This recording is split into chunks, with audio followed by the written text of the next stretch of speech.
Learn.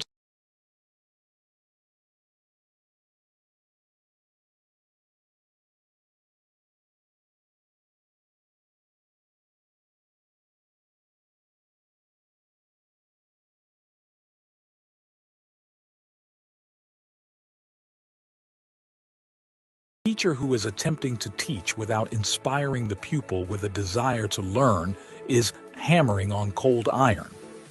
Good teachers know how to bring out the best in students. An investment in knowledge pays the best interest. Change is the end result of all true learning. Education is the passport to the future for tomorrows who prepare for it today. The roots of education are bitter, but the fruit is sweet. The more that you read, the more things die tomorrow. Learn as if you were to live as continues until the day you die. Education is not the filling of a pail, but the lighting of a fire. Develop a passion for learning. If you do, you will never cease to grow. Education is not preparation for life. Education is life itself. They know enough who know how to learn. Education is the ability to listen to almost anything without losing your temper or your self-confidence. They cannot stop me. I will get my education if it is in the home, school, or any place. Education is the most powerful weapon you can use to change the world. He who opens a school door closes a prison. Education is the ability to meet life situations. Learning starts with failure. The first failure is the beginning of education. Intelligence plus character, that is the goal of true education. Education consists mainly of what we have unlearned. If you have to put someone on a pedestal, put teachers. They are society's heroes. The duties of a teacher are neither few nor small, but they elevate the mind and give energy to the character. The best teachers are those who show you where to look, but don't tell you what to see. Better than 1,000 days of diligent study is one day with a great teacher. Your heart is slightly bigger than the average human heart, but that's because you're a teacher. Teachers can change lives with just the right mix of chalk and challenges. Teaching is the greatest act of optimism. One child, one teacher, one book, and one pen can change the world. Students, don't care how much you know until they know how much you care. It is not what is poured into a student that teachers have 3 loves together. The art of teaching is the art of assisting discovery. Education doesn't just make us smarter, it makes us whole. Teaching kids to count is fine, but teaching them what counts is best. I am indebted to my father for living, but to my teacher for living well.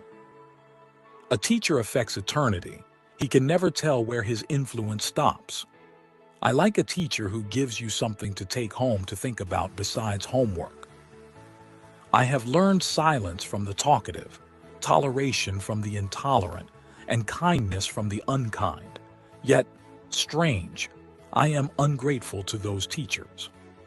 A good teacher can inspire hope, ignite the imagination, and instill a love of learning.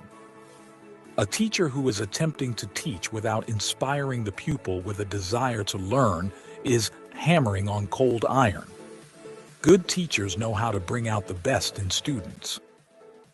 An investment in knowledge pays the best interest. Change is the end result of all true learning.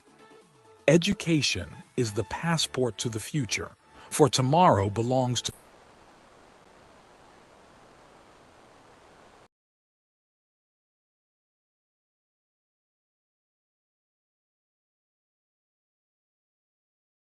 Good evening, everybody. Could you please confirm if I'm audible? Please put a yes in the chat.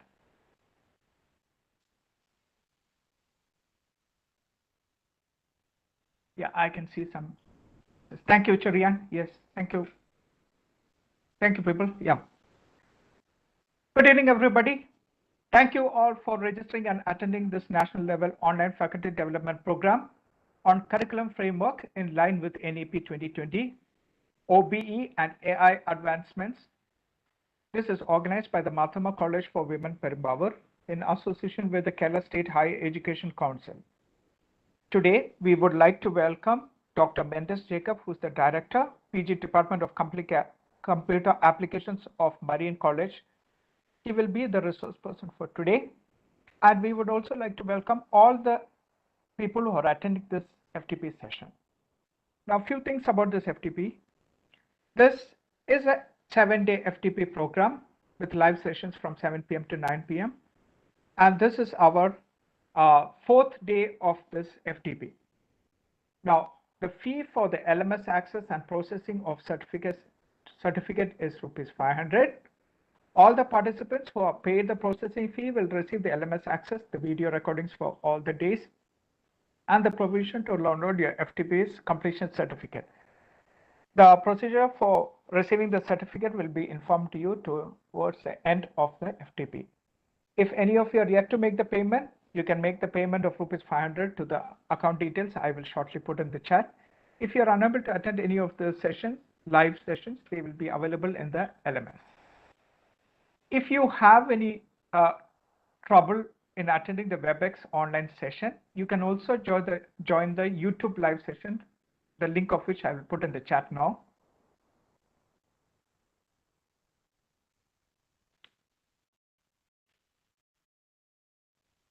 My name is Sujin Jacob George. I'm working as Global Relations Manager with IPS Solutions Limited, and I will be the event moderator. Now, for today's session, the topic will be mapping of outcomes, attainment calculation, and tools for OBE, various analytical reports on OBE for accreditation. This will be developed by Dr. Mendes Jacob, who is the Professor and Director of MCA Marine College, Kuttakanam Autonomous.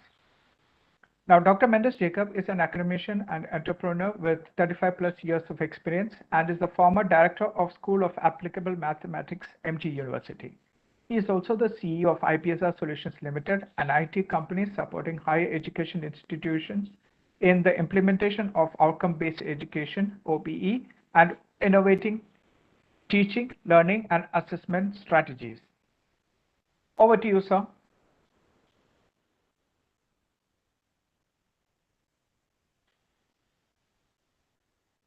Thank you, Sujin, for the introduction. Am I audible? Yes, you're audible. Good evening and welcome to this fourth day of the faculty development program. In the initial days, we were discussing about the basic concepts of outcome-based education. And last section was about the new curriculum framework. So everywhere we were talking about outcome-based education, especially when we design a curriculum in tune with the new education policy. There is more importance for outcome-based education. Today, we will discuss about how we can calculate the attainment of outcomes. So before that, we will try to map. We'll have a small discussion about mapping of outcomes. There also, we require sufficient knowledge of Bloom's taxonomy, because wherever we use these, like when we start designing the outcomes, we require sound knowledge of Bloom's taxonomy. Then again, for mapping, there are two levels of mapping. There also we use Bloom's taxonomy. So we will start with the mapping of outcomes. So we have already gone through the basic concepts. So we will be discussing more on the mapping of outcomes and attainment level calculations.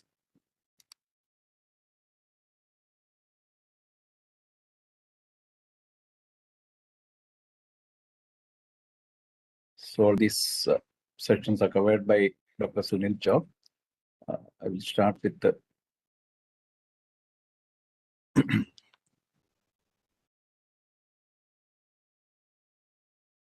this is the process, OBE process, levels of mapping. We'll start here. Okay. Now, coming to the mapping of outcomes, there are two levels of mapping. One is the CO-PO mapping or CO-PSO mapping. Level 2 is the CO activity or test mapping. Okay. So level 1 is CO, PO or PSO mapping. That is level 1. That means we have to map all the COs with the POs and PSOs. If there are POs and PSOs, then we have to map every CO with the POs and PSOs. That is level 1.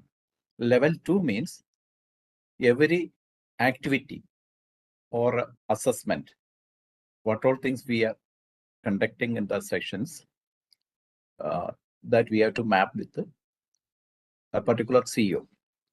Because to measure the attainment of CO, we are conducting many activities or assessments.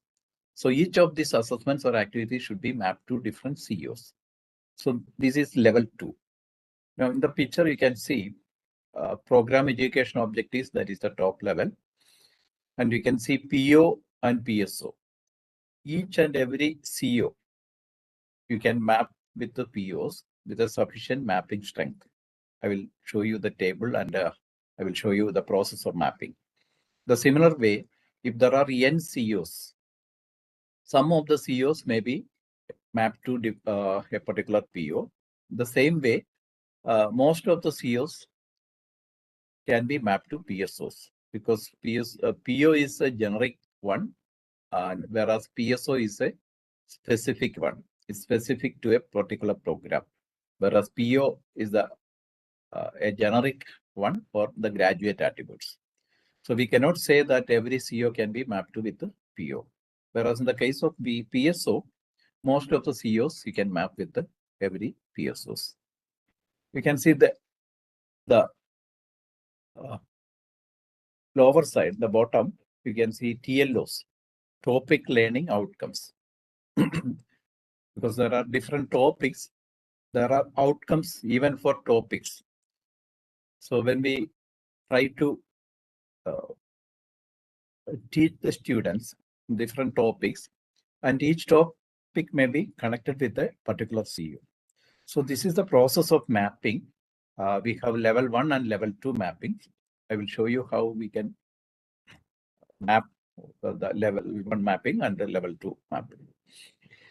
The assessment in OB, final assessment is done by the estimation of program outcome and program specific outcomes, which will serve as a profile of the students' competencies. So program outcomes are actually, we can have competencies. If there is a graduate attribute like a communication skill, we can split that graduate attribute into different competencies. The same way PSOs also can be split into different competencies. POs and PSOs are estimated from the component of COs related to the respective PO and PSO.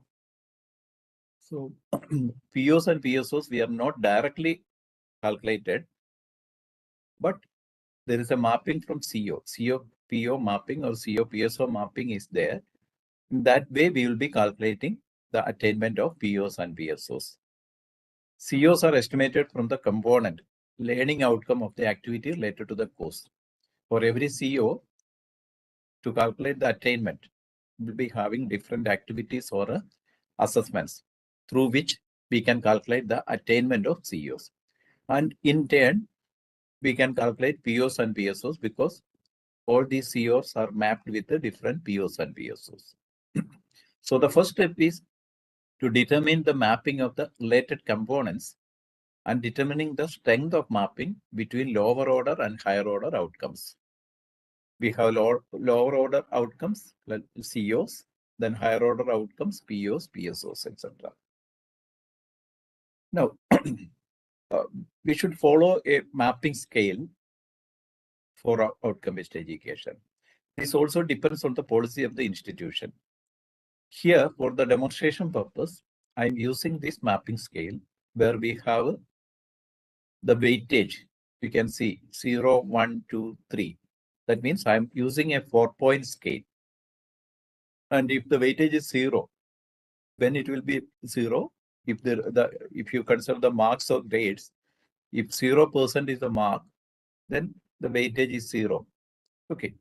Similarly, I'm using an interval like 0%, weightage is 0, 1 to 50%, weightage is 1, 51 to 70%, weightage is 2, and 71 to 100%, weightage is 3.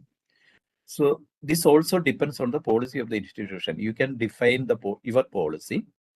You can choose a different interval. That is not a problem. So here I'm using this interval. See, for example, if a student get mark between 1 to 50%, I will give weightage 1.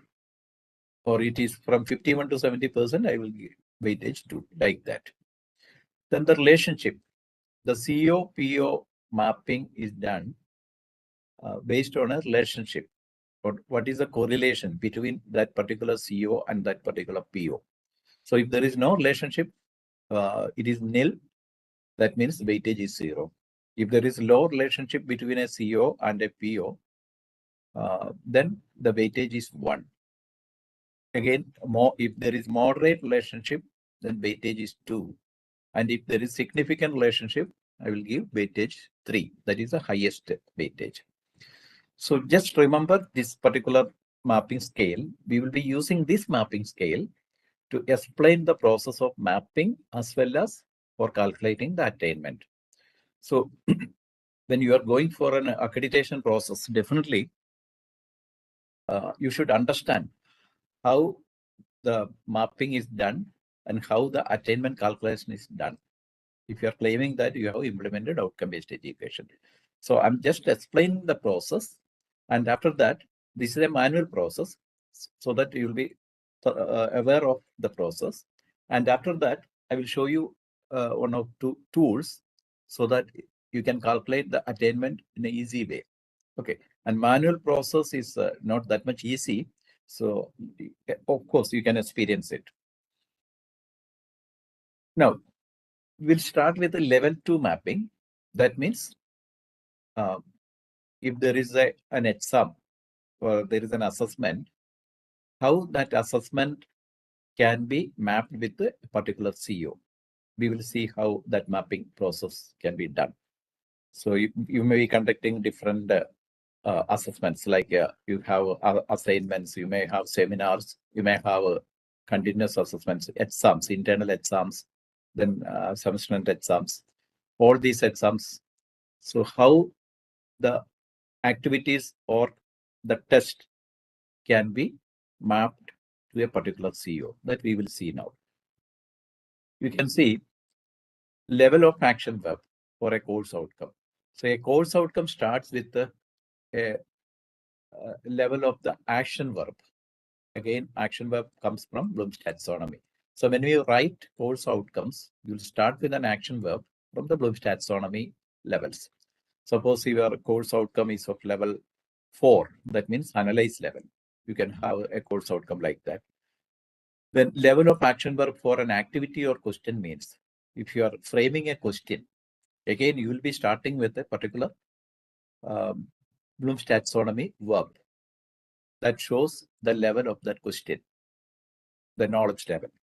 Okay. Then again, learning domain. For each course outcome, there should be a learning domain. Whereas if you are conducting an activity, there should be a learning statement. Now, I will show you an example. Then we will see how the mapping can be done. Course outcome for Bloom's taxonomy course. This was the first section on the first day. There was a section on Bloom's taxonomy. Suppose I'm designing a course outcome for this particular topic, Bloom's taxonomy, like this. On completion of this course, the participants will be able to apply the Bloom's taxonomy in framing questions. This is a course outcome. The course is Bloom's taxonomy. On completion of this course, the participants will be able to apply the Bloom's taxonomy in framing questions. What is the level of this course outcome? You can put it in the chat box. What is the level of this particular course outcome?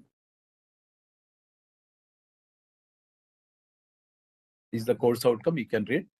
The topic is Bloom's taxonomy. On completion of this course, the participants will be able to apply Bloom's taxonomy in framing questions. So what is the level of the course outcome? Yes, answer is coming. 3. That means it's an application level course outcome. This is an application level course outcome. Correct, you are correct.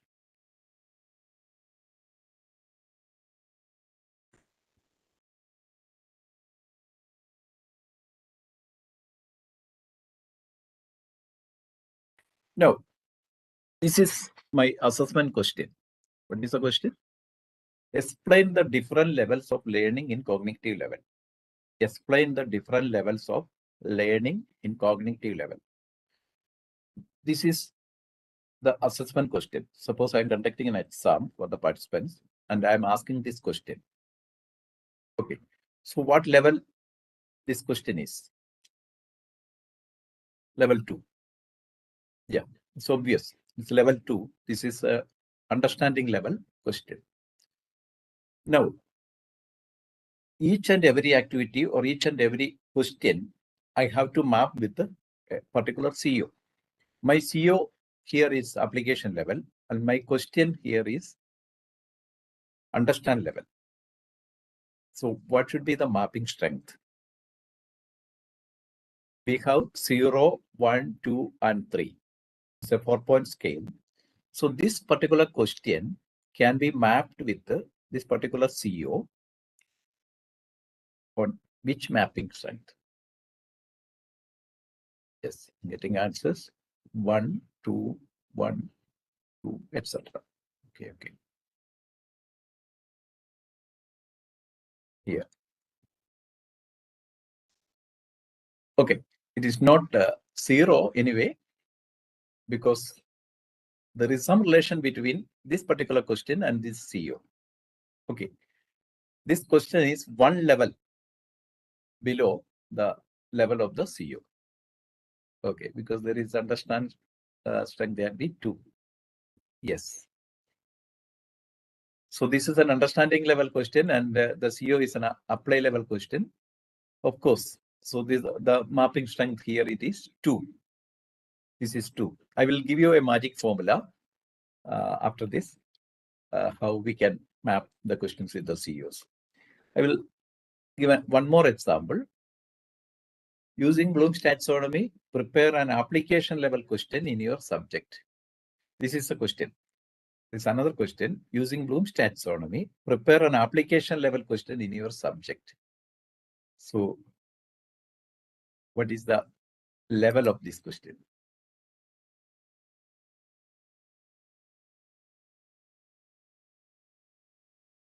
Okay.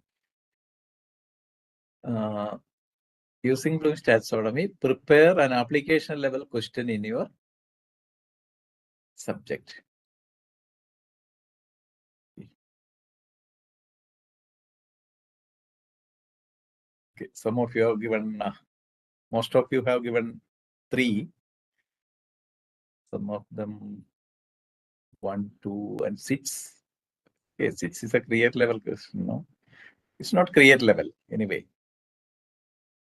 Once you understand the concept of Bloom's taxonomy, you are able to frame a question. You are able to prepare a question in different levels. This is an application level. You are asked to prepare an application level question in this case, but whichever the level is, you are able to do it because you are thorough with the Bloom's taxonomy. So this is only an application level question. That means after studying the concept, the Bloom's taxonomy concept, the participants are able to apply Bloom's taxonomy in framing questions.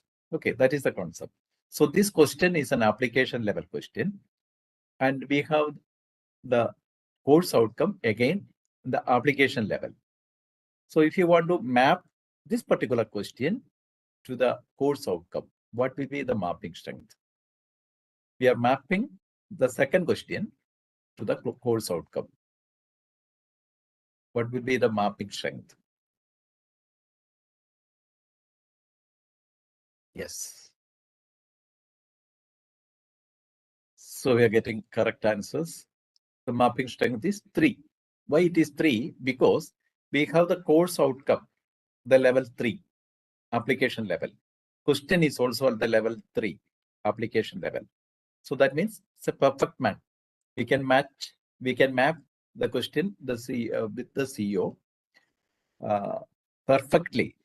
And if the student get 100% mark for this particular question, then we can say that if you consider this question, the student has attained 100% of the outcome. Okay.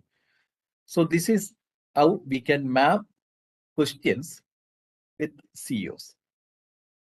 Now I have one more question. Suppose our question is on the analyze level. That means level 4. The course outcome is already there. It is in the application level, level 3. But our question is of level 4, analyze level. What will be the mapping strength? Question is of level 4. Course outcome is of level 3. What will be the mapping strength? Yes, correct. It's not 2, it's 3. Because question is a level, one level up. And the course outcome is only in the application level. So full mapping, we can give full strength. Okay. Then another question. Suppose the course outcome is of level 5. Course outcome is of level 5. That means evaluate level. And the questions, you can see the questions here. The first question, how we will map the first question that is of level 2 with the course outcome of level 5. What is the mapping strength? It's very simple. My course outcome is of level 5 and the question is of level 2. It's already there. Explain the different levels of learning in cognitive level. Question is of level 2 and the outcome, course outcome is of level 5. And we want to measure the attainment of this particular CEO. So when we conduct exams, definitely there are different types of questions. There can be questions from remember level, understand level, apply level, etc. Okay, level 2.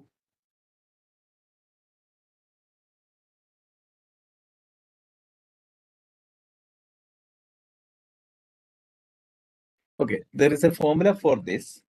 If you want, you can write. The formula is very simple. Here, the level of the question is 2. 2 divided by 5. Level of the question divided by level of the outcome into 100. Level of the question divided by level of the outcome, course outcome. So in this case, 2 by 5 into 100. That gives 40. And the interval will start from for 0%, it's 0. For 1 to 50%, the mapping strength is 1, according to our mapping table. So 40 for the first level, from 1 to 50 level. That means here the level of mapping is 1. I hope you got the idea. Okay. Or we'll do one more. The course outcome is of level 5 again, evaluate level. And our second question, what is the question? Using Bloom's taxonomy, prepare an application level question in your subject. That means it's level 3. The question is of level 3. The outcome is of level 5. So what will be the mapping strength? You can use the same formula. What is the formula? 3 by 5. 3 is the level of the question. Divided by level of outcome, 3 by 5 into 100. 20 into 3, you'll get 60. So from 51 to 70%, our mapping strength is 2. Okay. So that is the way you can do it. These are questions. When we conduct exams, each and every question you can map with a particular CEO, a CEO or more than one CEO. It is possible. And the mapping strength you can decide like this. Okay. And whenever you conduct an assignment or seminar or some other activity, that activity also can be mapped with the CEOs in the same way. You just check the taxonomy, the level of the assignment, then you can map it with a particular CEO. So this is level 2 mapping, that is question. Okay. The formula is very simple.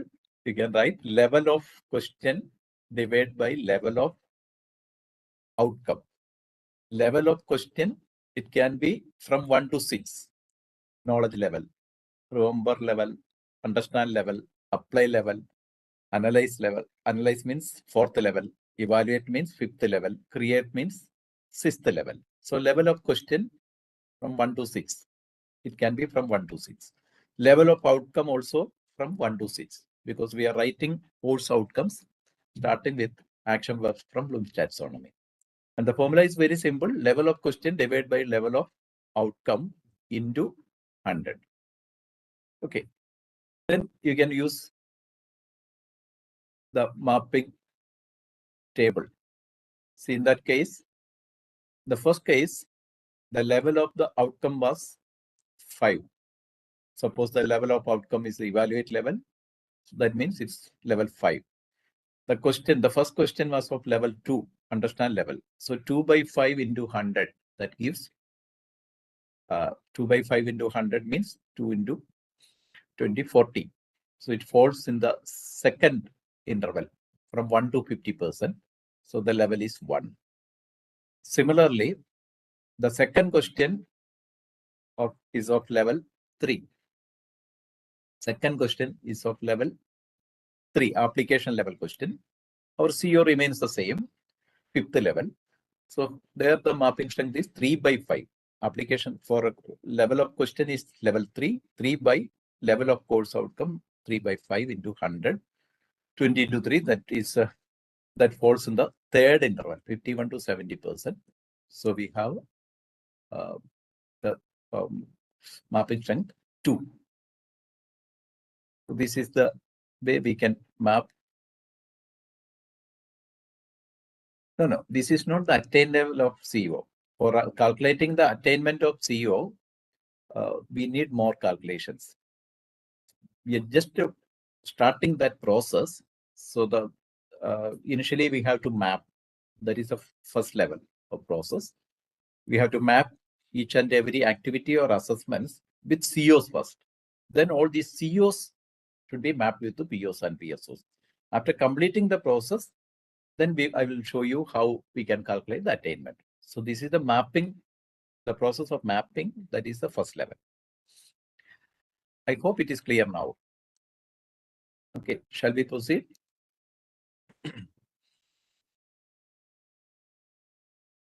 Okay. Okay, thank you. Now, suppose we have a question paper. In this question paper, there are around 15 questions, I think. Yeah. Suppose we have a question paper like this. We have questions from number 1, number 2. The questions are there in the second column. The question numbers in the first column. And the first row, you can see the course outcomes listed, CO1, CO2, CO3, CO4, and CO5. There are suppose 5 COs. Then the first question, explain something. That is the first question. So it is mapped with the CO1 with a mapping strength 2. This is only an example. So similarly, every question, depending on the levels of the question and the levels of the outcomes, you can map. And you will get a table like this. If you conduct an internal exam or if you conduct an external exam, whatever it is, the question paper you can map like this. For each and every question, you can map with the a particular CO or more than one CO, if that is the case. Okay. And the mapping strength, if you're following the same mapping strength, you can have 0, 1, 2, and 3. Here you can see the first question is mapped with the CO1 with a weightage 2. That means the question may be one step lower than the course outcome, like that. So here, second question is mapped with the CO2. Third question is mapped with the CO4 with a weightage 1, like that. Okay. The process is same. We have already explained it, how we can map the questions with the COs. Now the level 1 mapping. Okay. We have to map every course outcome with a particular CO and also with the PSOs. So here we will explain how we can map COs with POs. Now consider a PO. Suppose communication skills. When we write it as that is a graduate attribute. When we write it as a PO, we will explain the competencies there. The student should be able to read, write, or speak, or he can use modern tools for communication, like that. So there can be different competencies. Read is a competency, write is a competency, speak is a competency. In that way, we have to split the POs into different competencies. Okay. Then consider the CO. There will be an action verb for the CO, and there will be a learning statement. And look at the CO and see how many of these attributes, how many of these competencies are addressed by this particular CO. Suppose if you want to map CO1 to PO1, then we have to split PO1 into different competencies and check this CO1. How many of these competencies are addressed by this CO1? Based on that, we can have the mapping. Okay. You can see a table below. If greater than 40% of the competencies are addressed by this CO, we can give full mapping. Okay. That means if we have listed 10 competencies for this PO1, and out of 10 competencies, if 4 of the competencies are properly addressed by the CO, then we can give mapping strength 3.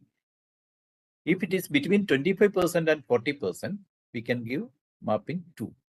And between 5% and 25%, we can give mapping 1. And if it is less than 5%, we can give 0. Okay. So because all these POs are more generic, we cannot assume that the CO is fully, all the competencies of a PO are fully mapped by a particular CO, because POs are more generic in nature. So even 40% or more of the competencies are addressed by that particular CO, we can give full scale. That means 3. So similarly, each and every POs, each and every PSOs, we can map with COs. Okay. Maybe you will find it difficulty in the initial stages, but when we start doing it, just like a paper valuation, maybe for the first 10 papers, you may require more time, but after that, you will find it easy. The same way, if you start the exercise, maybe in the first year, you may have some difficulty, but second year onwards, you will be thorough with the concept, and with the less time, you can do all these mapping processes. And again, this is a one-time activity. In the beginning of the semester, you may be teaching 1 or 2 courses, and you may have 5 or 10, or even if you teach 3 courses, you may have 15 course outcomes. And all these 15 course outcomes, you can map with the different POs. That will take maximum 1 hour. That's all. And this is only a one-time activity. Okay. So this is the process. I think it's clear now. Shall we proceed? Okay.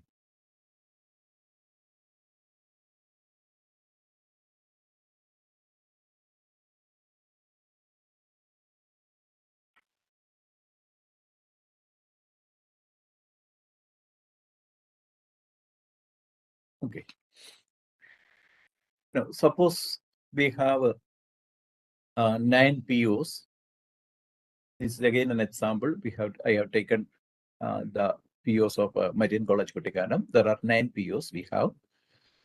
And suppose we have a course which has 5 course outcomes.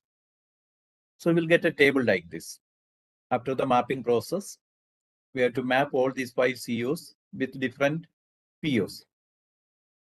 You can see CO number 1. I have mapped it to PO1, PO2, and PO9 only. I'm not mapping this with the PO3, PO4, PO5, PO6, PO7, and PO8. Okay. Because I already mentioned that POs are more generic. So we cannot expect that every CO is addressed by different POs. Okay. So we'll get a table like this for a single course. Okay. This is CO PO mapping. The same way we can have a CO PSO mapping. Usually we can have 2 to 4 PSOs and 8 to 12 POs. That is the best practice. We can have 8 to 12 POs and 2 to 4 PSOs. Here we have 4 PSOs for a particular program. So the same way we can map the 5 COs of this particular course with the different PSOs. Here you can see CO1 is mapped with every PSO. Because this is program specific outcome.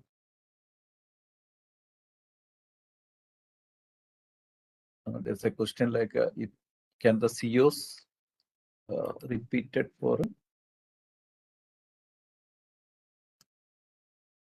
Can the COs be repeated for internal and external exam? COs are constant. No, once if we design the CO for a particular course, it should be same throughout the program. Whether it is internal exam or external exam, there is no change. Yeah. Okay, so we can have the CO PSO mapping like. So this is about mapping. Now we will discuss how we can find the attainment. COs. Okay, I will show you the COs. Yes, we will discuss the attainment calculation. Then we will go through all the COs and POs, PSOs, etc. Okay.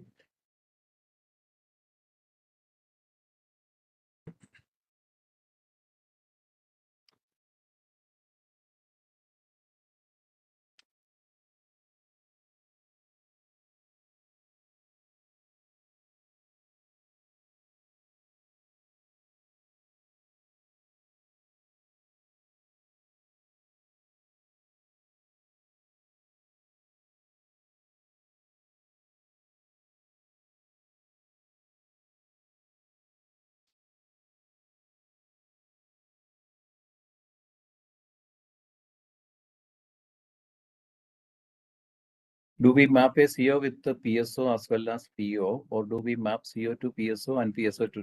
No, we are mapping CO with the PSO and CO with the PO, not PSO to PO. PO and PSO are of the same level. Okay, PO and PSO are of the same level, so we have to map CO to PSO and CO to PO. The questions pertaining to internal exam, if it is covered CO 1, 2, 3, and 4, and let's say CO 5 is pending, then can the external exam question paper have 4 COs again? Yeah, it's not a problem. Because when we implement outcome-based education, as a best practice, we can have n number of activities. Not only the exams or including the internal or external exams will represent that for the attainment calculation. We can have assignment seminars, lot of other activities. Even we can have OB only activities. If we can conduct assessments every day, that is good for a OB implementation. So even if some of the CO is not addressed in a particular exam, it will not affect the attainment calculation. Every course map with a minimum of 8 POs. It is not necessary, but the institution can fix a threshold. Like we can say that at least say that also I will show you when we do the attainment calculation. I will show you a table so that it will be clear for you. I mean, the questions pertaining to CUs.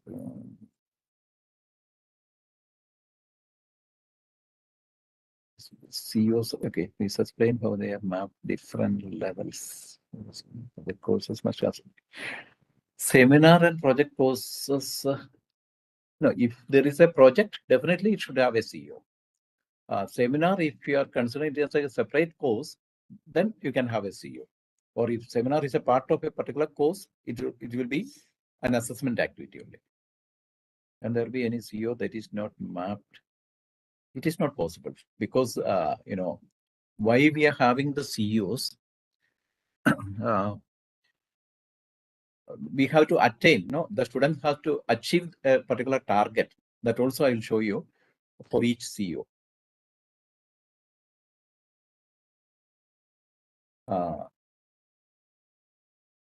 Every CEO cannot be mapped with every PO, but CEOs can be mapped with some of the POs.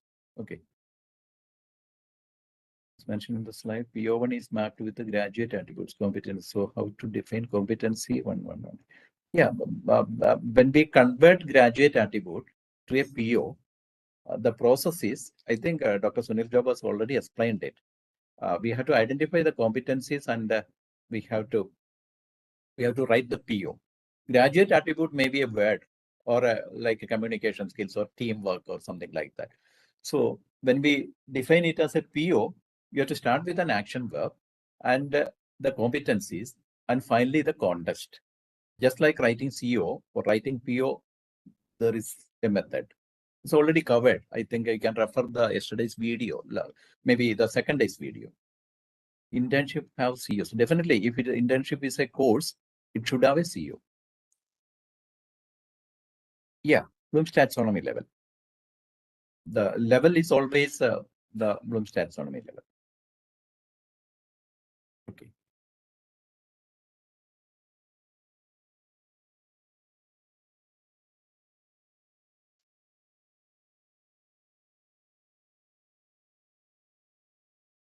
Now we will discuss about the attainment calculation. Then it will be more clear to you. I will share some of the slides. We will explain it.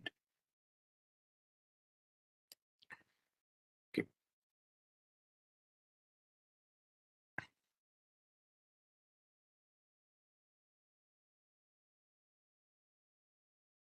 Okay. Am I audible? I think somebody has mentioned I'm not audible. Yes, I'm audible. Okay, that is so. This is the process. We have designed the COs, POs. So we started with vision, mission, POs, PSOs, then course outcomes. We have designed everything. Then we have designed the syllabus. Usually this is the process. We have designed the syllabus. Now, for calculating the attainment, we started with mapping. There are two levels of mapping. One is question or activity level to CO mapping. That is level 2. Level 1 is the CO-PO mapping. And after mapping, we can have the calculations. Okay. So I'll skip some of these introductory slides. Now you are thorough with the OB, but some of the slides we will just go through it. What is the difference between the traditional system and the OB system? The traditional system, it is teacher-centric. The OB, it is student-centric. Now everybody knows it. The traditional system, it's there is more importance on teaching and content, whereas in OB, importance on learning and process. The traditional system, it's knowledge-driven and rote learning, whereas The OB, learning ensures knowledge and performance. So more learning should happen when we implement outcome-based education. Okay. Regarding OB, there is a question. See, the traditional system, before going to the class, every teacher will think like this. What should I teach in today's section or in the next hour? Okay. Whereas in the OB, the new system, we should think like this. What should my students be able to do with what they learn? That is the difference. Okay. I think most of you have seen this pyramid. You can see more learning happens, or 90% of the learning happens when we teach others. Same is the case with all the teachers who are here. When we started teaching, definitely we were learning more. Okay. And when the students practice doing the concepts, like when they do projects or internship, more learning happens through discussions again, demonstration, audiovisual tools, or even through reading. And only 5% of the learning happens through the lecture method. Only 5% of the learning happens. And that depends on the attention span of the students. So after COVID, what is the attention span of a student? There are a lot of studies in that direction. What is the attention span of a student now? So how many seconds or how many minutes a student can listen to a class without any disturbance? So 30 minutes, 10 minutes, 8 minutes. Okay. So there was a study. Yeah.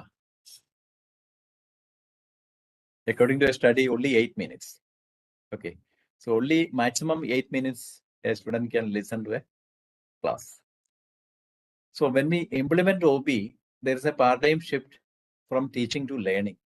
Okay. So if you can implement more activities like this, more projects or more internship, more assignments or seminars, or many other innovative practices, innovative activities, definitely the student will learn more. Okay. Three pillars of a professional. Anybody, or what are the three pillars of a teacher?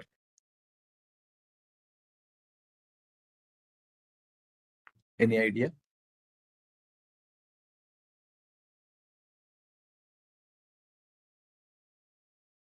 Engaging the class with innovative practices. That's a good. So there is a strong pillar of a teacher. Any other strong pillars? Engaging. Yeah. Good. Communication, research, knowledge. Okay. So yeah, I'm broadly categorizing this into three areas. One is knowledge, then attitude, then skill. So everything comes under these three areas, or we call it attitude, skill, and knowledge. Ask, attitude, skill, and knowledge. These are the three strong pillars of a professional or even for a teacher. Okay. NBA has formulated 12 attributes for UG engineering program. NBA has given 12 attributes. And we can broadly divide these 12 attributes into these three areas: knowledge, attitude, and skill. And one more is there, that is habit, lifelong learning. Okay. And this you have seen in the first day when Dr. Sunil Chaub explained about Bloom's taxonomy, the different levels: cognitive level, psychomotor level, affective domain. So affective domain, psychomotor domain, and cognitive domain.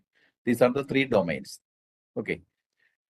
I'm just going through the slides.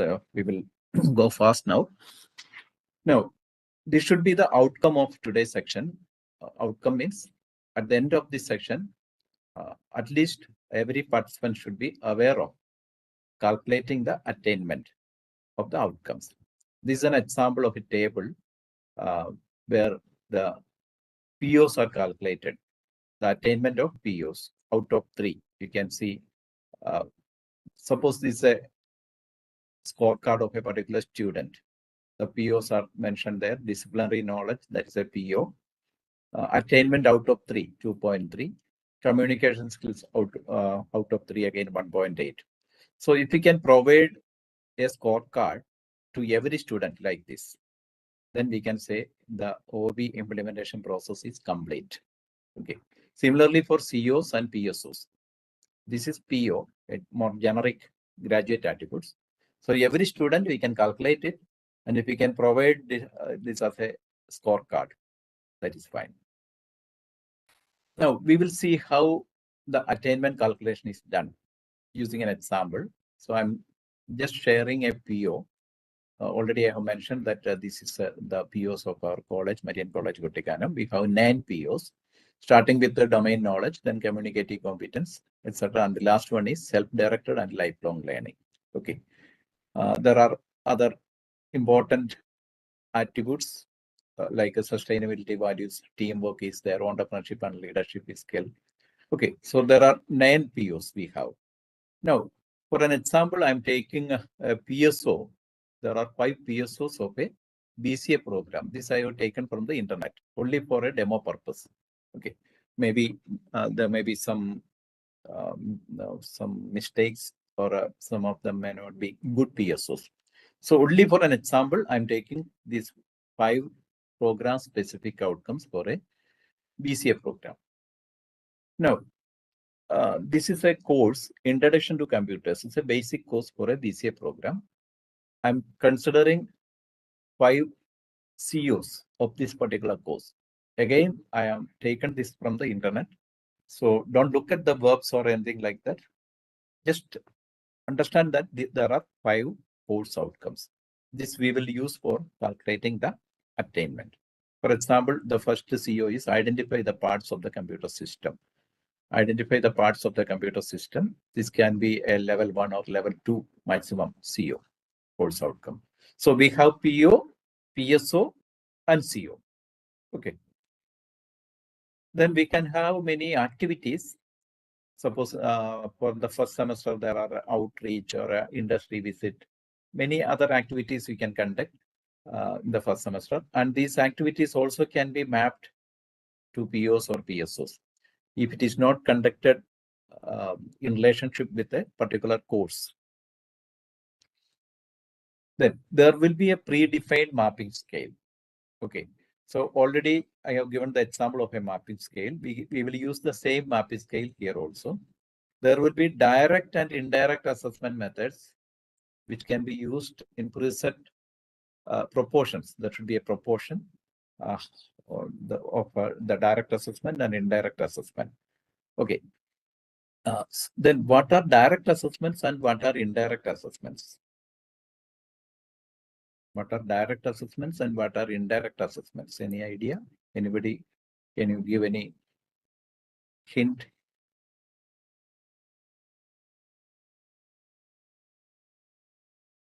Okay. Direct assessment are the regular evaluations. Good. Yeah. Indirect are surveys. Okay, summative and formative. Okay, good. Yeah. So direct assessments means the assessments conducted by the faculty or by the institution. These are the direct assessments. You can have exams, you can have seminars, everything conducted by the institution. Indirect assessments means it can be surveys. You can have a course and survey, or you can have a end survey for the program. After completing the entire program, you can have a survey. That is, these are indirect assessments. Also, yeah, course exit survey. All these are indirect assessments. Also, if there is a third-party assessment, like if there is an industrial visit, and if you ask the industry people to assess the students based on some criteria, or maybe if you provide a questionnaire and based on that, if they provide with an assessment, that can be an indirect assessment. Okay. So we have direct and indirect assessments. Components of assessment may be semester end examinations, regular or internal assessments, other innovative continuous assessments, activities, events, personality assessments. You can have n number of activities like that. MOOC learning or a third-party online test. Like if you are using a learning management system like LMS, you can have some assessments there. Question banks, real-time classroom activities can be there. Aptitude assessment portal, if you are using an assessment portal for conducting aptitude test, that also can be brought to the attainment calculation process. Quizzes and surveys, gamification elements, many things we can add. Questions in semester end examinations get mapped to different COs. Already we have discussed that every question can be mapped to different COs. Other components may wholly or at rubric level get mapped to different outcomes. Suppose we are conducting an assignment or seminar. These are other components that also you can map. You can have a rubrics for that and you can map it with the different outcomes. COs are in turn mapped to POs and PSOs. That already we have discussed. That is level 1 mapping. General activities may also be mapped to POs and PSOs. CO attainments can be tabulated at the end of each semester based on student scores. So at the end of the semester, we can compute the course outcomes. Whereas at the end of the program, we can have both the PO and PSO attainments. You can calculate it. We are using the same mapping scale, which we have used for the mapping purpose. Okay. Now, this is again an example. I have taken the one course, and there are 5 COs for that particular course. And we have 9 POs. All the POs are listed there. So I started the mapping with the CO1. CO1, CO101.1. CO101 is the course code. 0.1 is the course outcome number 1. So we have CO1 mapped to PO1, PO2, and PO9. Okay, with a mapping strength. The mapping strength depends on the competencies of the POs and the course outcomes. How the course outcomes, particular course outcome, represents that particular components, competencies. That way, we can map. And activity outcomes, if there is any, that also we can directly map to POs. The same way, we can have COs mapped to PSOs also. And you will get a sample program matrix for outcome-based education like this. I'll give you an example. Suppose if we have a UG program like BCom, take the case of BCom. The first semester, there are 6 semesters for a 3-year program. So in the first semester, there may be average 5 courses. First semester, there will be average 5 courses. Similarly, if every semester, if there are 5 courses each, in total, there will be 30 courses. Or the students are studying 30 subjects for the 6 semesters. Only for an example, maybe 34 or 35, or in some cases, maybe even less than 30. Okay, whatever it is, an average a student studying in the UG program may be studying around 30 courses. And suppose 5 course outcomes each for each course. That means we have 30 into 5, 150 course outcomes, the entire 3-year program. For a BCom program, if there are 30 courses, then each course has got 5 course outcomes. 30 into 5, that means 150 course outcomes will be there. The first column, you can see all the course outcomes are listed, starting from the CO1. That means course outcome number 1. CO101.1 means for the first course outcome. Similarly, for the first course, second course outcome. And you can see CO 6.605.5 means the last semester, 6th semester, course number 5, outcome number 5. That means 150 course outcomes will be there. In addition to that, there may be activity outcomes. So when we reach the 6th semester, Every semester, we are mapping the COs with the POs and PSOs. Sorry. And finally, we are mapping all these 150 course outcomes when we reach 6th semester. Okay. So you'll get a sample program matrix like this, a program matrix like this. Whereas, yeah, you can see the second column, PO1. Many of the COs are mapped with the PO1. Out of 150 course outcomes, there may be, we can see 30 or 40 course outcomes can be mapped with the PO1. The similar way, for each program outcome, PO1, PO2, PO3, etc., up to PO9, a few of the course outcomes mapped with that particular POs. Okay. Similarly for PSOs. So there should be proper representation of the course outcomes for each POs that you have to check. And this you can do even at the beginning of the program. See, for example, for a 3-year BCom program, the first semester itself, you can map the entire COs with the POs and PSOs so that you can understand if any of the POs are not properly represented by any of the POs, any of the COs. At once you can add some other courses like you can have a value-added course, or you can have a add-on course. Or if you want to change the syllabus, or if you want to add some project or into the syllabus, you can do it in the initial stages. So it's better you can do the entire mapping in the first semester itself. Maybe all the faculty members of the department, if they sit together for 1 or 2 days, you can do it. Okay, that's the best practice again. And even for accreditation purpose, when we are doing all these things, we can mention it for the NAC accreditation purpose. Why we are adding, why we are introducing an add-on course or a value-added course? What is the need analysis? So you can say that to meet the outcomes, you have added a particular certificate course or a diploma course. Okay. Now, after mapping already we have discussed, so you'll get a table like this.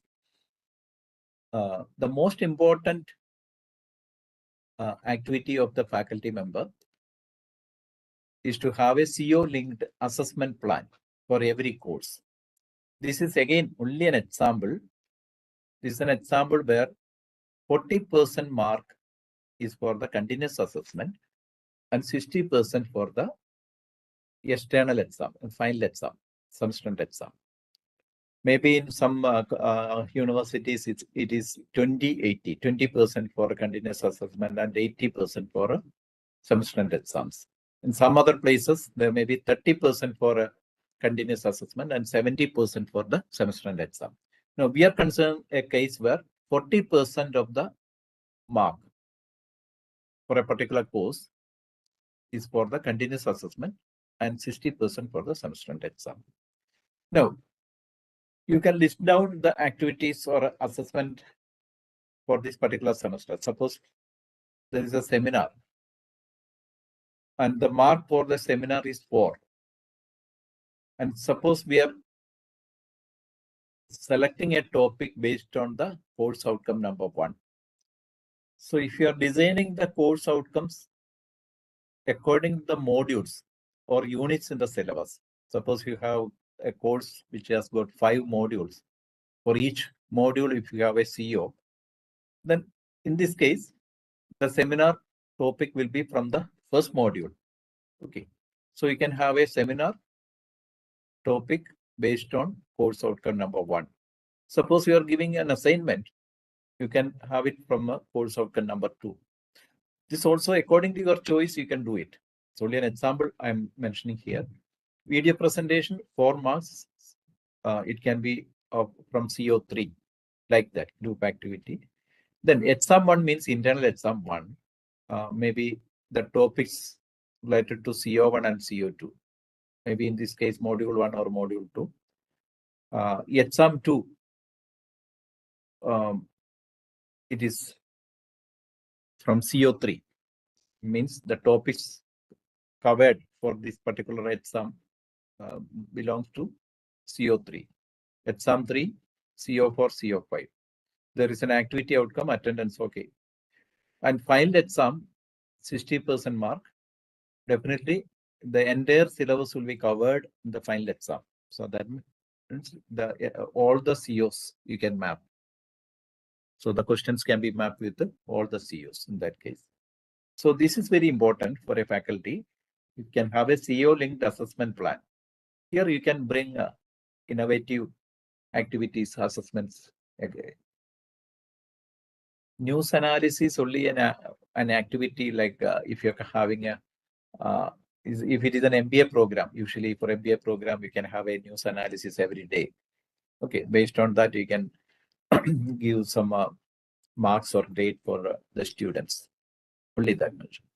So only it's an activity. That's all. You can have your own activities. Okay.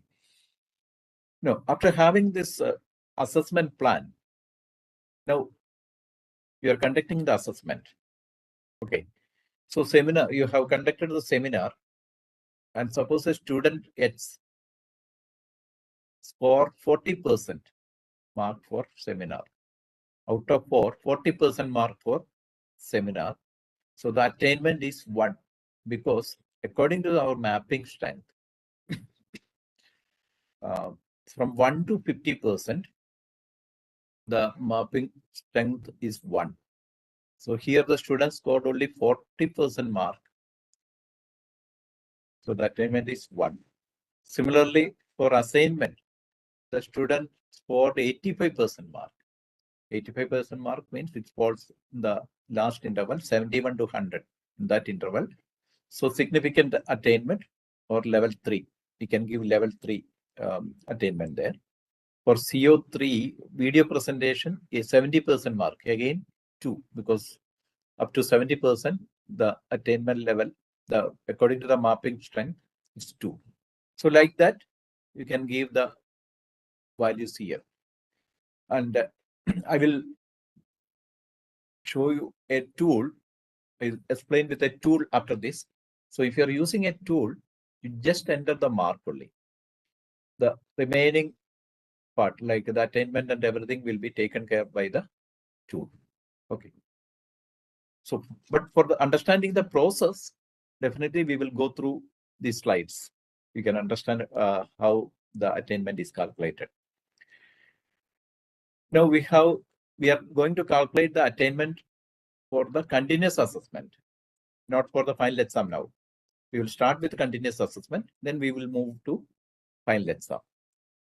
Now for continuous assessment, you can see CO1 appears in 2 places. One is for seminar, other one is for exam 1.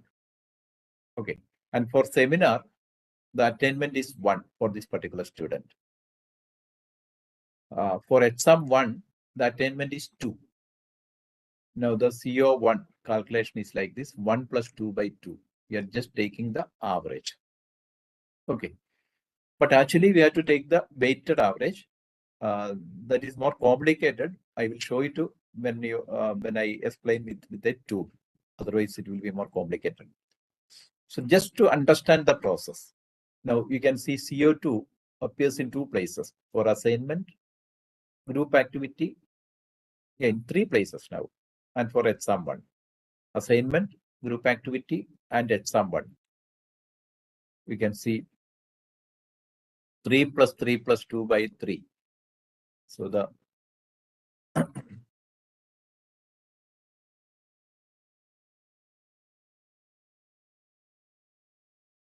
2.6.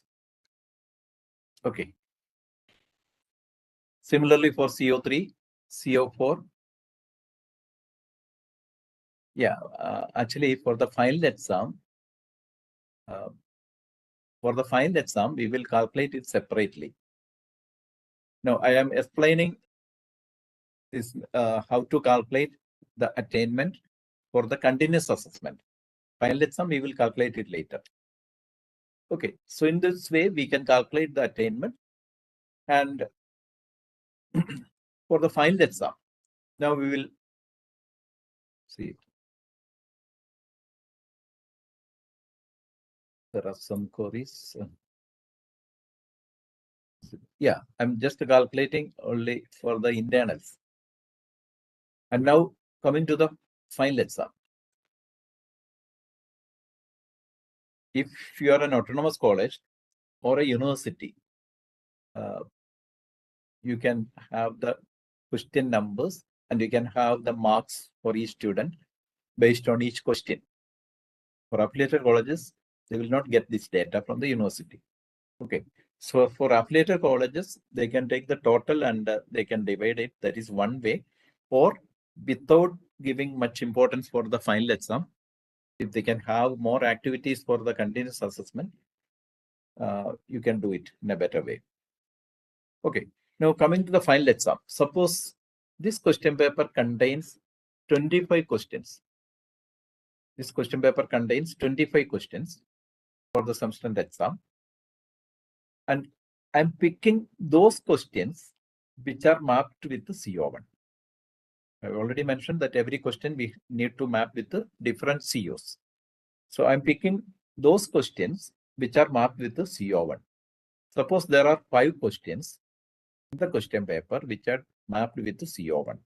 Question number 1, 16, 18, 23, 25. This is only an example. Now, the marks scored by the student for question number 1 is a 1 mark question. So 1 out of 100 marks. Definitely the question level attainment is 3. Because 100 marks. I will explain the last column later. Okay. Then question number 16. Again mapped with the CO1.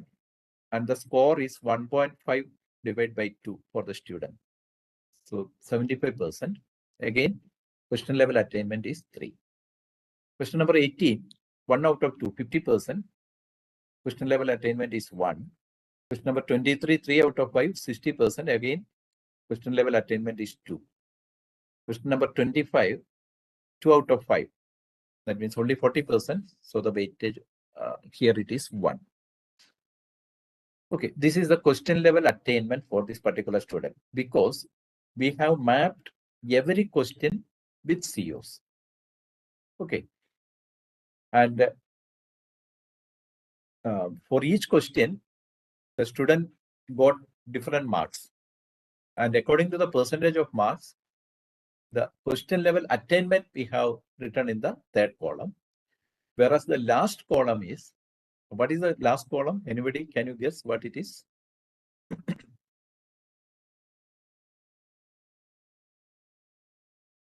Column number 3 is the question level attainment. That means that is the attainment of the student or when he answers the question. If it is full, then definitely question level attainment is 3. 100% means level 3. Any idea what is the last column? Any guess? Okay. Yeah. CO2 question. Question to CO. Every question we are mapping with not COPO mapping. Every question we are mapping with the CO. So here weightage 2 means question number 1 is mapped with the CO1 with a weightage 2. Question number 16 is mapped with the CO1 with a weightage 3. Okay. So that this is the level 2 mapping. Already we have this explained. What is the level 2 mapping? Question to CO. Okay. That is the last column. Whereas the third column is the attainment of this particular student for that particular question. Now here we are taking the weighted average. We can see 3 into 2 plus 3 into 3 plus 1 into 1 divided by the total weight 2 plus 3 plus 1 plus 2 plus 3. So we got the value 2.09. So this is actually the CO1 attainment of this particular student gets for his external exam, subsequent exam. Okay. So we have already calculated CO1 for a continuous assessment. For continuous assessment, we have already calculated CO1. And for a final exam, we got it 2.09. Okay. Now, for calculating the CO attainment, you have to consider both continuous assessment and final exam. But we have more activities for the continuous assessment, like we have assignments, seminars, projects, many things are there. So we can give more weightage for continuous assessment compared to final exam when we calculate the attainment. Okay. So here I have given 80% weightage for CO. This is different from mark list. The mark list, it will be 40% weightage for continuous assessment and 60% for final exam. Whereas for calculating the attainment, I can define my own ratio of or the proportion of values, what I can consider in this case. So I'm giving 80% weightage for continuous assessment and 20% for final exam. And according to that, the calculation, CO attainment is 1.619 now. Okay. That means with the 3-hour exam, it may not be possible for calculating the attainment. But if you conduct many other activities, and these activities are contributing to the CO attainment, so we can give more weightage for the continuous assessment. Again, direct and indirect. Suppose we are conducting a survey. Okay. Suppose I'm giving 20% weightage for the survey. Even 10% is enough for a surveys. Direct assessment, 80%. Or you can have 90% for direct assessment and 10% for survey. So according to that proportion, we can calculate the final CO attainment. Okay. Now for each student, we can calculate the CO attainment like this. For each student, we can have a table like this. There will be CO1 attainment, CO2, CO3, etc. And for if there are 60 students, you will get a table like this, and you can convert it into a percentage of attainment. Okay, so this is the process of calculating the attainment.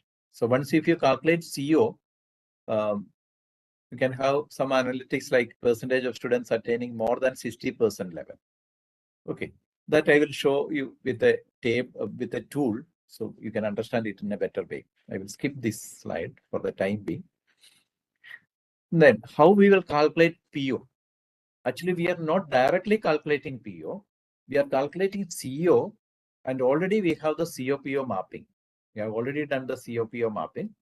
So it's very easy for calculating the PO. Like suppose our CO1, we have calculated and final value is 2.12. CO2, 1.52. CO3, 2.58, etc. And all the COs we can compute like this. And the first column, we will list all the COs. The second column is corresponding to the PO1. We will calculate PO1. 2 into 2.12. CO1 to PO1 mapping strength is 2. Here the 2.12 is the attainment calculation of CO1. So 2.21, 2 into 2.12 plus 3 into 1.52 plus 1 into 2.52, 58, etc. And finally here we will get a particular value for CO 1055. So the same way you can calculate the 150 COs and you can have the weighted average. The last row you will get the PO1 attainment, similarly PO2 attainment, etc. This is the way we can calculate PO, and PO attainment levels will be based on attainment levels of direct assessment and indirect assessment. Again, we can conduct a survey and we can give 80% weightage for the direct assessment and 20% for the indirect, or 90% for direct or 10% for indirect assessment. That won't be a problem. The same way we can calculate the POs for every student. Like this, we will get a table. Okay. So now I will switch over to a tool. I will show you a tool and pen, paper, test, open book, exams, any type of assessments you can conduct. Anyway, I will skip this part and I will show you a tool so that you can understand it in a better way. So this is the process. Now, how we will calculate the attainment by using a tool.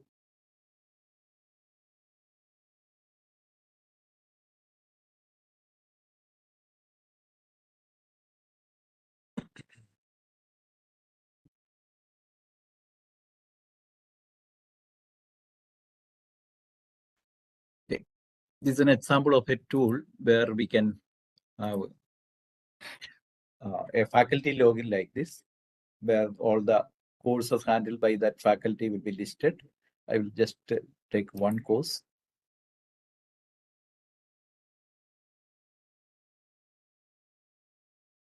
Okay. Initially, you have to upload the course outcomes. These are some of the course outcomes. These are only indicative course outcomes.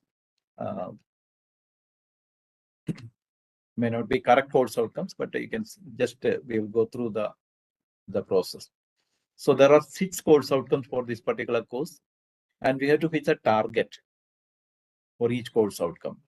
So if you're starting this OBE in the first year, you can start with even with a 50% target.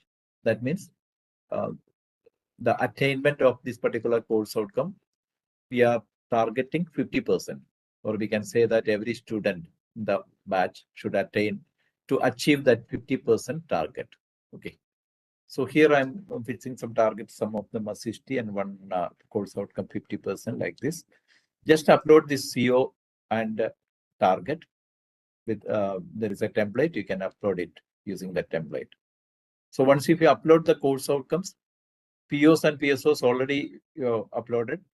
So you can do the mapping. It's very simple. Every course outcome, you can check the POs there, and you can have the mapping. Now you can see CO1 mapped with the different POs with the different mapping strengths. Okay, if there is no mapping strength, 0. Then 1, 2, and 3. So you can see different COs are mapped with the different POs. Same way you can have the PSO, CO PSO mapping, and you can check the summary. I will give you an example like this. See, this is says PO, communicative competence. You can see only 2 COs are mapped with this PO. That means this PO is not properly represented by COs. Whereas in this case, we have more COs mapped with this particular PO. So what we can see is we can have an add-on course or a value-added course, or you can check whether some of the other COs can also be mapped with this PO. Okay. Similarly, we'll get an analytics like this. If you do the mapping in the first semester itself, for the entire COs, you can map with the POs in the first semester itself. The first semester itself, we can take some remedial measures. Okay, so we'll get a summary like this. Similarly, for CO PSO mapping, you'll get a summary like this. See here again, only 2 COs are mapped with this particular PSO. That is not enough. Okay. Then coming to the components, just like the CO linked assessment plan, I already mentioned. Here, each of the questions, if you're having an internal exam, each of the questions already you have mapped with the Bloom's taxonomy level, because all the questions can be from different levels of Bloom's taxonomy. And each of the question you can map with the COs also. All these COs are mentioned there. So for example, what is GST? It's a question. It's a remember level question. It's mapped with the CO number 2 and CO number 4 with the different mapping scales. Similarly, each question you can map with the different mapping strengths. I will also explain a tool maybe in the last day where each of the question you can map with the different taxonomy levels and COs there, so that already if the data is there, you can fetch this data, the mapping data from there. Similarly, for external exam, each and every question is already mapped. It is there. Whenever you conduct an assessment or assignment or seminar or what activity, at that point of time, just upload that information to this tool. Like suppose you are conducting an assignment, you can have the criteria for evaluation, criteria or rubrics. You can set the rubrics, and each of these rubrics can be mapped with the different taxonomy levels and to COs also. Similarly, for each activity, at that point of time, you can just upload the data. And finally, you can upload the mark in an Excel sheet. After uploading the mark, you can check the attainment up to that level. This is the attainment calculation after a semester. So here, only the initial activities you can do, like uploading the COs, mapping the COs with POs and PSOs. And after that, whenever you conduct an activity or assessment, you can just upload it and the relevant information there. Then finally, upload the marks or grade or whatever it is. You'll get the attainment. Okay. This is an example where there are around 40 students. Each student's the first column, CO1 attainment for each student, average of the class, CO2 attainment, average of the class. So we'll get a table like this. And there are many other reports available, like this is a report. I have fixed the target as 60% and 50%. Okay, 60% for different COs. For one CO, 50%. Now, the average attainment by the batch is given in the second row. Standard deviation is given in the third row. Whereas percentage of attainment, this is useful for accreditation because we have to mention once if you reach the target, how much percentage of the students in the class achieved that target. That is this one. So 90% of the students achieved 60% target for CO1. Again, for CO2, 90% of students have achieved that target, 60% target for CO2. Whereas in the case of CO3, only a few numbers of the students, only 17.5% of the students have achieved that 60% target. So in that case, what you can do is you can take remedial measures, or you can add one more activity, and you can bring those students to the desired level. So you have fixed a target. If you can bring that students to the desired level, or we can say assurance of learning, that concept we can mention is assurance of learning. So you can implement assurance of learning concept with this data. Okay. So that is again a best practice. You can mention it for the accreditation purpose. And you will get different reports like this. We have fixed the target for 60% for CO1. That means 90% of the students have achieved that target. If you now fix the target as 50%, you can see 100% of the students might have achieved that target. So we'll get some information like this, and difficulty index report. That also depends on the examinations or test we conduct. What is the difficulty level? Okay, I'm just going to the HOD login because many reports are available when we use a tool which can be used for different purposes, like taking remedial measures or designing new courses or add-on courses. We can mention this as a need analysis. Now, I'll show you some reports like this is the login of the HOD, where we can see the progression report. This is an example of a progression report of a particular student, how the student is progressing, or we can call the trend analysis over the semesters, how the student is progressing. The yellow line represents the student's progress, whereas the blue line represents the batch performance. So in this case, you can see the batch performance is much better than the student performance of this particular student. So this is useful for PTA meetings. We can show the parents with the data. So this is the Bloom's taxonomy levels, and similarly the POs, PSOs, all these trend analysis is available. Okay.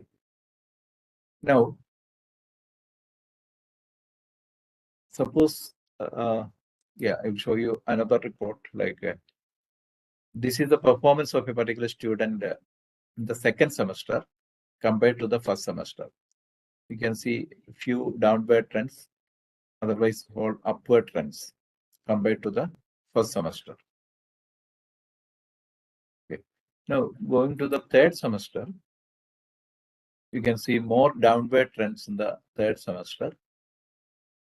That means there's a problem maybe it's a personal problem or a family problem, or there may be some problem with a particular subject. So the department can intervene in such situations, and they can take remedial measures.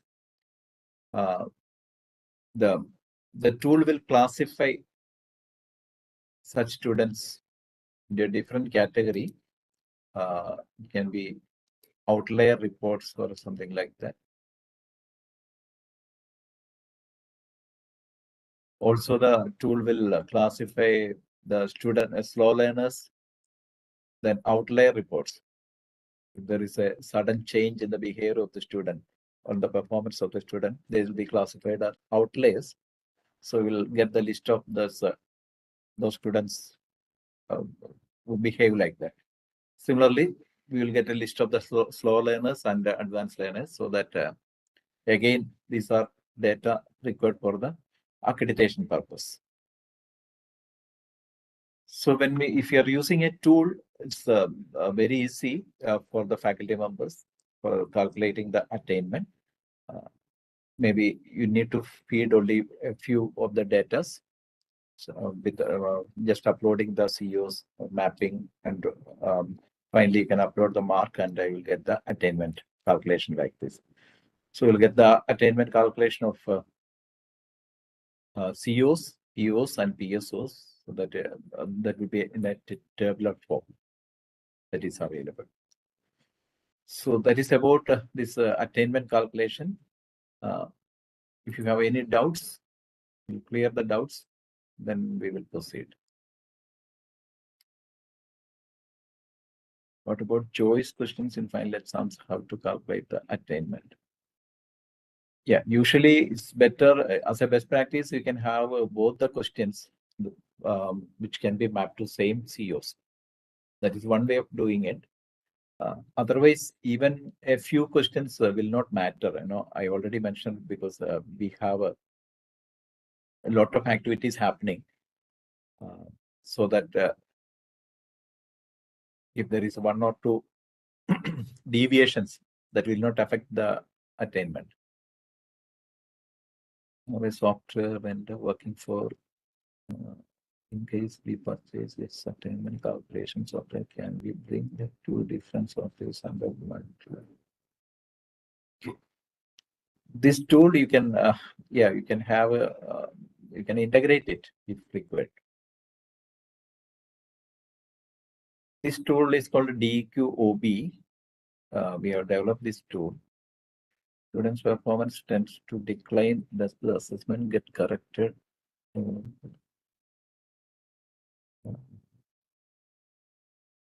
The student's performance tends to decline.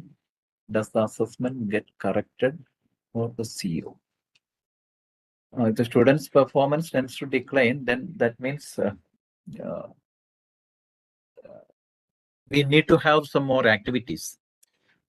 Maybe a problem with a particular topic. Because again, if the student performance is going down, that means we have to take some remedial measures. And we can have more activities so that we can bring the student to the desired level. So this is not free. This is not a free tool. If you have any, you can contact us. Probably you can contact the WhatsApp number, which already it might have shared. In this tool for COPO mapping. No, this tool is for not only for COPO mapping. This tool is for the entire attainment calculation, starting from the mapping process. Then finally, you can calculate the attainment.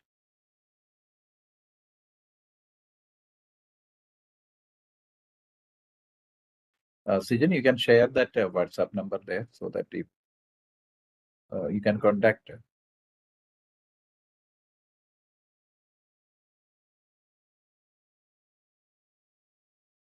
Okay, I already mentioned about AI tool in the first day, that we will provide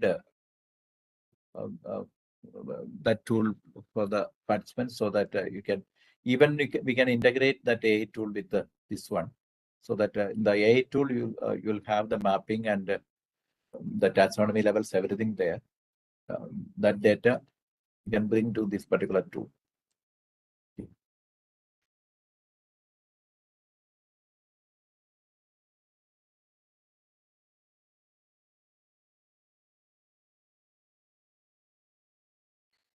Okay, I hope there is no other queries. Then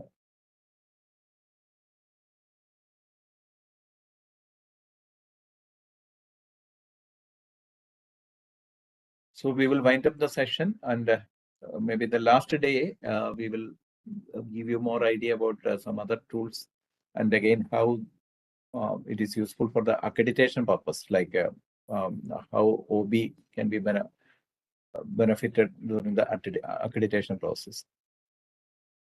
In internal exam, it may not be possible to give questions in the same CO. In internal exam, it may not be possible to give questions in the same CO.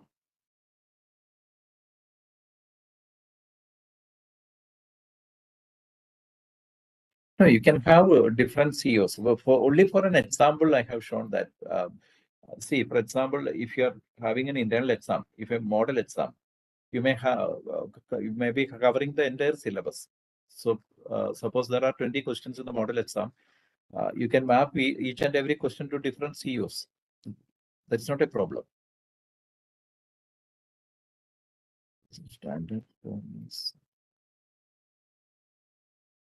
Yeah, actually, we are following the formats of the Kerala Higher Education Council. They have published 2 books.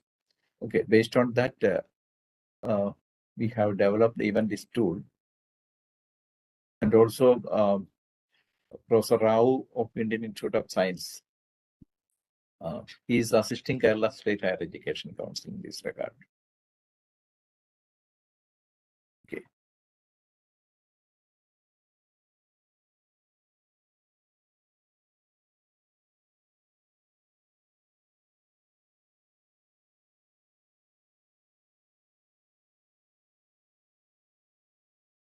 Okay, then.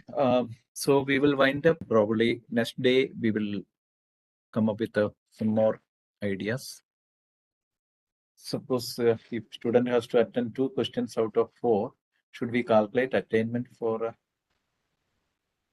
unanswered questions also? No, we are not calculating the attainment for unanswered questions, because we are entering the marks only for those questions answered by the student. But in this case, what we can do is, as a best practice, if you have choice questions, both the questions can be from the same CO. That is one way of addressing this. Otherwise, you can ignore that, because with 1 or 2 questions, it will not affect the CO calculation.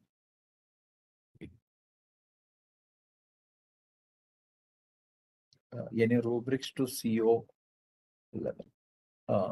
Yeah. Suppose we have a defined rubrics or criteria for evaluation, especially for assignment or a seminar. We can map that rubrics. We can have a mapping the rubrics level. That is possible. So finally, if you get analytics reports like this, the mapping and everything should be perfect. Okay. Otherwise, that analytics may be wrong.